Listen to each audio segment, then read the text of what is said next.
when you're ready, get ready with me using my 12 breakfast with one explanation words.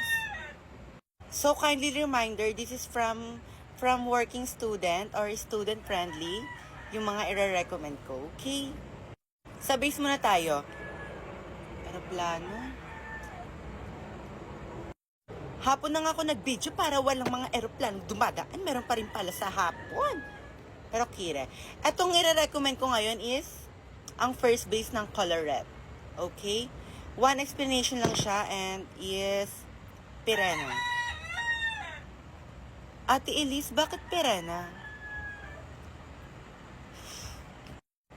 Pirena dahil apoy pero may isisiklab na babaliw. Itong mga brushes na to, alam nyo na to, na-recommend ko na to nung 11/11. Ayan. So, itatry ko na siyang hanapin sa basket ko. And, para maano nyo din, para mag-get nyo rin siya. And, ang explanation ko siya dito is, no pardible. Alam nyo na yun. Krill.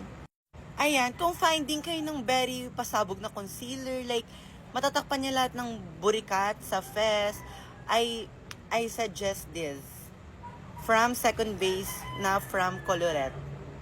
One explanation is decrease. Kasi hindi siya nag-increase.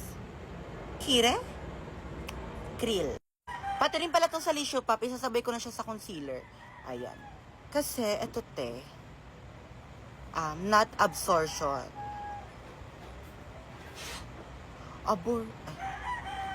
Sana naman na yung pag napanood nyo to, wag na kayong paulit-ulit na tanong na, Nay, ano yung concealer ranking? Nay, ano yung foundation ranking? Nay, ano yung burikalek ko? Baara-barak balik. So, for the blush, liquid blush is from, alam nyo na rin to, in the shade Ballet Pink. Kasi, Ballet Pink na siya kasi nakipagpalit yung friend kong Losyang. Kasi, di niya bet yung shade na to. Eh ako, kahit anong shade nilalabanan ko. Navavali. Ayan, blend ko lang. Diba? May aeroplano. Charas. Diba bagay siya sa all shade skin? Like Morena, Mestiza, and all. And for the powder, since yung sa 11/11 records ko is puro loose powder yung nirecommend ko, this time is press-on powder. Ayan. Ang dalawa ba i-recommend ko? Itong sa C Makeup and sa Colorette. One explanation is full storage, oiliness. So for my underground, I will use this Colorette in the shade Invisible din kasi wae kayo masasaylang Karkil. Si Karkil. Ayan. Kire? And for the full face, I will use this Karavugi. Tsare. Yung sa C Makeup. Ewan ko ba't pag ako lang mag-isa dito, kung ano-ano nasasabi ko, kung ano-ano naiisip kong salita. Like, hindi naman siya konektado sa mga product touch. Ewan ko lang, kung ako lang Ewan ko lang sa inyo. Ay, naisingit ko pala muna tong skincare. Pag nagmamadali kayo on the time, on the go yan, eto, go with the flow. So, sa L Formula, moisturizer nila, kiri to. So, hydration, so, Almoranas. And for the powder blush, hulaan nyo. Charas. Ito ng Chuchu Beauty. Ito lang naman yung favorite kong blush Ayan. Divine. Very pink lang siya and very Karavuga. Ang nababali. Kire. Ayan. Di wala pa ka-pink lang yan. Bagay lang siya sa Anes.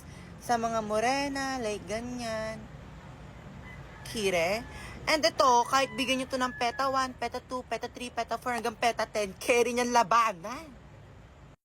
So kayo, kung mahilig kayo magkilay or lang kayo magpataas ng kilay, I will resurrection this Absidy, ang brow gel nila, kasi it's so very go. Kiri to sa mga naishe at mga nakshi. Ayan. Sa mga hindi marunong magkilay. As me. Ayan, for my contour, hindi ko siya marirecommend. Ang pros lang neto is mahal siya. Ang cons naman niya is maganda siya. Ayan, ang dami niyang shade of you. Ayan, so very pasabog siya. Para sa mga hindi pinagpala sa ilong dyan, kagaya ko, mag-contour kayo ng nose para ma-emphasize niya ang mga karikuki. Ayun, yan. Kire? And for the combo sa eyelid, which is Corimaz Eyelash and Vice Cosmetics, ano ba to? Pen liner and Glue Palm Cloud Beauty and Tweezer. Idan ko lang siya, go. Ayan, sa mga girlies dyan pala na hindi marunong mag-cluster, meron ako recommend sa inyo mascara. Ito from Lovely Cosmetics kasi hindi siya nakakakalbo ng eyelash. Madali lang siyang maganto ganyan. So, ako rin tinatamad din ako mag-eyelash kasi pawala na yung araw, kaya magmamaskara na lang ako. Wait.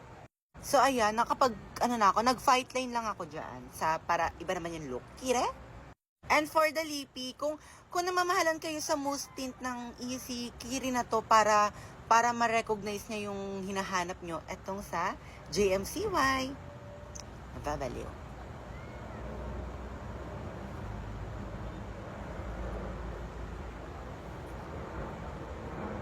Kaloka, hapon na nga ako nag-take ng video para walang eroplano, meron pa rin pala. And for the setting spray, I recommend this Easy. Ayan, mattifying. Si Mati.